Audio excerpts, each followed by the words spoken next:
Hello, this is Lucy at Pilates Birmingham. So we're going to have a look at standing posture today. This is a little routine I used to do with my students a long time ago actually, and really looking forward to doing it again because I don't tend to do it very often. A lot of my students have been with me for a long time now, and this is quite a beginner's setup on standing posture, so I don't tend to go over it. But I've been requested to put it on a video for you, so I'm really looking forward to doing this one. So we're going to have the feet set about hip width apart, toes are in line with the heels. Always keeping a little bit of a bend in the knees. Anytime we lock out the knees, we start to take the pressure right to the lower back. So keeping the knees a little bit soft. We've got all of these big muscle groups in the legs and the bottom, and that's there to support our spine and give that slightly sponginess to the spine so it's got room to move around, so it's not locking out and stiff. We're going to imagine that we've got a torch light shining down from the perineum down to the floor, and it's making its little pool of light down onto the floor. And it's good to do this little bit with the eyes closed because it gives you more of a feeling for how you're calibrating the body, and you feel your way into the posture a little bit better.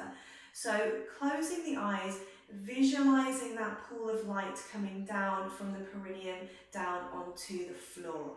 And keeping those knees bent, we're going to rock forwards and backwards. So you're rocking forwards and backwards. And what we're trying to feel is your toes crunching when you go forwards, and then you feel like your toes start to lift when you go back. Don't go too much that you're losing your balance. You're just feeling where the weight goes to the front of the feet and then it goes to the back of the feet. So you're making that movement relatively big to start off with.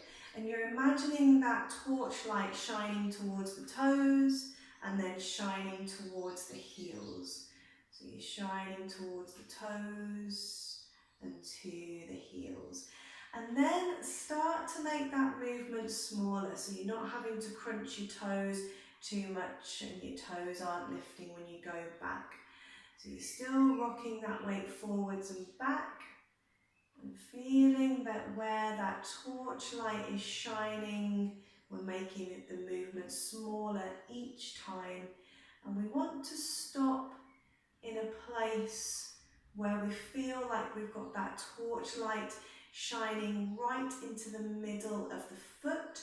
So almost under where the arches are in the foot, we've got that torchlight shining down there. Still keep the eyes closed. With this next bit, we're going to go side to side. So we're keeping our torchlight shining to that arch in the foot, but we're taking it over, so we're shining down into our left foot and shining down into our right foot. We're moving across that arch, so we're still central, but we're going side to side. Keep that little bend in your knees, make sure you're not starting to lock out your knees. And then, like we did with the forwards and back, we're going to start to make that a little bit smaller each time we go.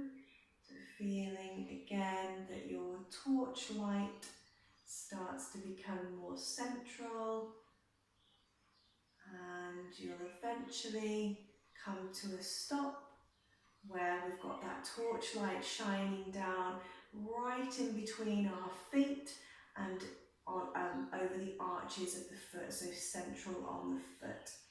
So that brings us into a centralised position in the body, keeping those knees bent. Bring your hands onto your hip bones. You can open the eyes with this bit. So imagining you've got like a bucket that you're holding onto, and that's sitting in the pelvis cavity. So you've got your bucket and it's filled with water, and you're holding the edges of your bucket. So that's happening here. Imagining that you're going to tip the water out the front of the bucket, so you're tilting forwards, and then you're going to tip the water out the back of the bucket, so you're tipping back. I'm going to do that from the side. So you're keeping central with your torch beam, but you're tipping the water out the front of the bucket, and then you're tipping the water out the back of the bucket.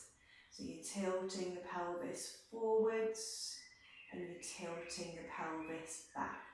So again, when you first start, you're making that movement as big and accentuated as your flexibility allows. So you're going as far back as you can and as far forwards as you can.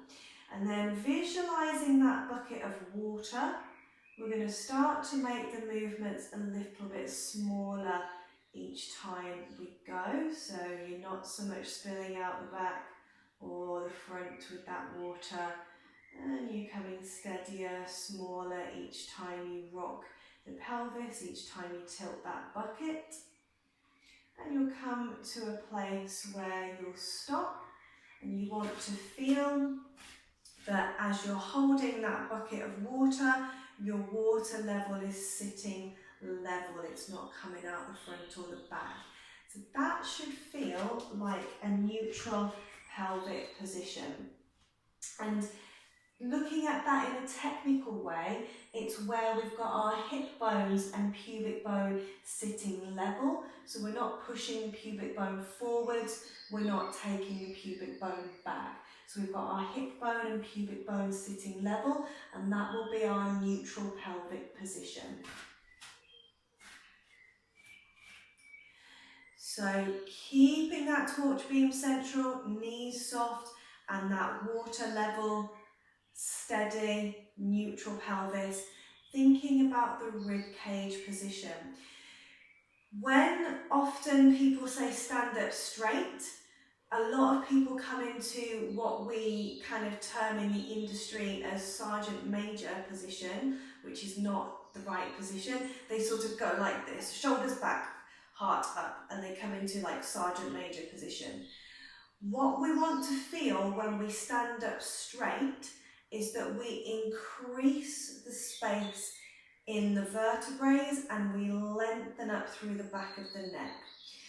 So draw your ribs down. Feel like you're drawing your front ribs towards your back ribs and like you're drawing your rib cage down towards your pelvis. So as we stand up straight, we lengthen up through the spine, but we don't lift the rib cage out. So I'll just show you that from the side. So sergeant major position, which we don't want to do, would be stand up straight. We don't want to do this. So we draw the ribs down, we find the connection between the rib cage and the pelvis by drawing the ribs down and not flaring them out, but we lengthen through the spine by increasing the space in between the vertebrae. The back of the neck lengthens, we don't take the head up. The chin becomes parallel to the floor, the back of the head is in line with the back, it's not forwards of the back, and the crown of the head is reaching up towards the ceiling. So that is the spine lengthening and standing up straight without flaring the rib cage and pointing the chin up. So next we'll have a little look at the shoulders, which is like the last part of the standing posture. So you're keeping all of those things, torch beam central in between the feet, knees soft, pelvis neutral, water level in your bucket, rib cage drawing down, spine long, back of the neck in line with the back, crown of the head up to the ceiling. Shoulders tend to want to come forwards. You're going to have your shoulders drawing back and your tips of your shoulder blades sliding down into your back pockets. But you're trying to do that without pushing the rib cage out. So you're keeping that rib cage drawing down, keeping that length up through the spine, but you're taking your shoulders back and tips of the shoulder blades coming down into the back pocket. Your middle finger should sit on your side seam on your trousers. So your middle finger should be in line there.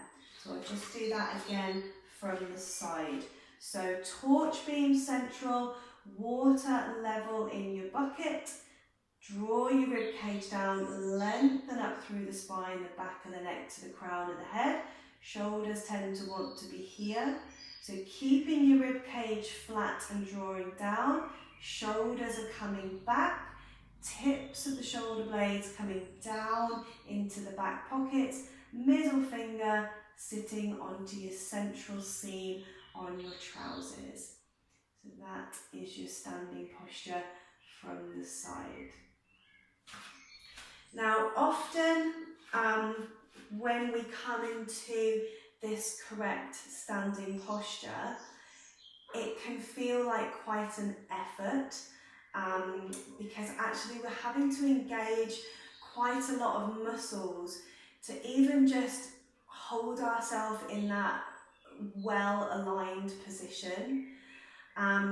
So it can feel like quite an effort, but once you practice it regularly and you get those muscles and stabilisers strong, and you just build a good habit with it, it does become easier and it becomes to feel more normal. Sometimes when you first come into this posture, it feels really unnatural because it's a lot of effort. But once you practice with it, it does become like it feels more normal.